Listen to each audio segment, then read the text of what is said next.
Hey there, Jonathan here, coming at you with a quick review of Mouse Guard, Dawn of the Black Axe.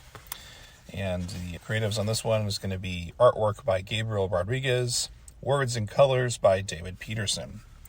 This book tells the tale of the creation of the Black Axe, which of course was pivot part of Mouse Guard, the Black Axe, which of course came out years ago, which was, I believe, the last of the main Mouse Guard series to come out. We're still awaiting the release of Weasel War, and I believe timeline-wise, Black Axe is earlier than Fall, which was the first one to officially come out under the Mouse Guard series. Yeah, so you had Fall, Winter, Black Axe in our timeline, so to speak. But I believe in the Mouse Guard world, Black Axe came before. So this comes before that. There was 10 wielders of the Black Axe before the story called The Black Axe came out. And so this is a 3-issue miniseries and tells the tale of the first wielder of the Black Axe. And then if this does well, we may get more tales of the other wielders of the Black Axe. I think it's a good format as far as doing 3 issues. In a recent event, David Peterson was talking about how the 3 issues was decided upon to make it more palatable, easier to put together, and create, and also, I think, digest on the reader's side too. And I like the idea of going through each wielder of the Black Axe. We don't need a super long 6-issue, 9-issue, 10-issue, whatever story. Just some lore, some story that gives us the background, I think is good. Let's go into kind of the particulars of it. I won't go into any story spoilers, but just overall, just feelings about how the story comes together. Yeah, first off, definitely David Peterson's top of his game right now when it comes to his colors with this one. Just everything just is immaculate when it comes to that. Gabriel's artwork is really amazing. And even though it's not the same style, obviously, as David's style, the two have a complementary style, much in the way that they handle things like detail and things of that nature is very similar.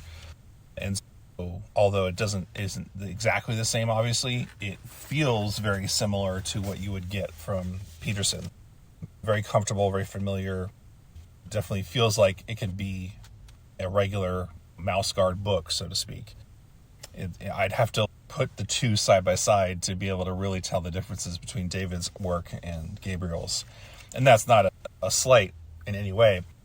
It's just a really compliment in the sense that you're not distracted by the artwork.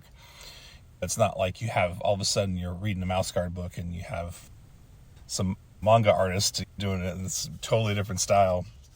Can throw you off. Something like that can throw you off, I should say. But this just definitely feels at home with the greater Mouse Guard books, series of books. Yeah, so again, this is the origin of not only the Black Axe, but also the mouse that being the first one to wield it. And again, it's done in such a way that, again, David Peterson's writing it, so that feels very familiar there. The way that everything is paced and how everything flows. And then, again, Gabriel does a great job of interpreting David's words, doing things his own way, of course, but again, still feeling very much Mouse Guard. It definitely feels at home with his art, interpreting David's words.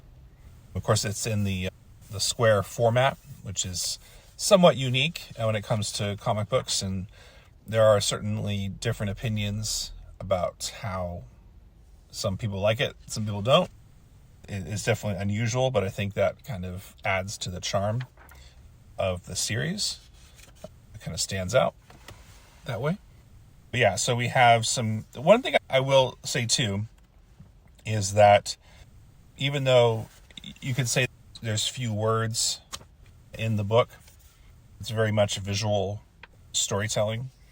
Very much is just shown in the pictures. And you don't feel like some books like that, you feel like you kind of got cheated a little bit at the end. But there's enough story here in this first issue to get things started. And you definitely are wanting to know more. There's a little bit of mystery as well. And so we'll see what continues with our hero here, with Barrick, the first wielder of the Black Axe. On the back of the book, there are some nice little behind the scenes, which I always appreciate seeing, about how the book came to be as well. If you are a fan of Mouse Guard, then this is a no-brainer. You probably already have it. If you've never read Mouse Guard before, what a great time to jump on, because this literally is, to my knowledge, chronologically the earliest Mouse Guard story. And so if you want to get an early look at the kind of the origins of one of the main, I want to say not protagonists, but one of these items in Mouse Guard lore, which is that being the Black Axe, and see how all that shapes up, and really see, like I said, David at his prime as far as colors go, and then the great art of Gabriel Rodriguez really is a treat. And definitely looking forward to the next issue, which I believe comes out in May, according to the back of the books, near the back of the books. With all of that being said, yeah, definitely recommend the book to check it out.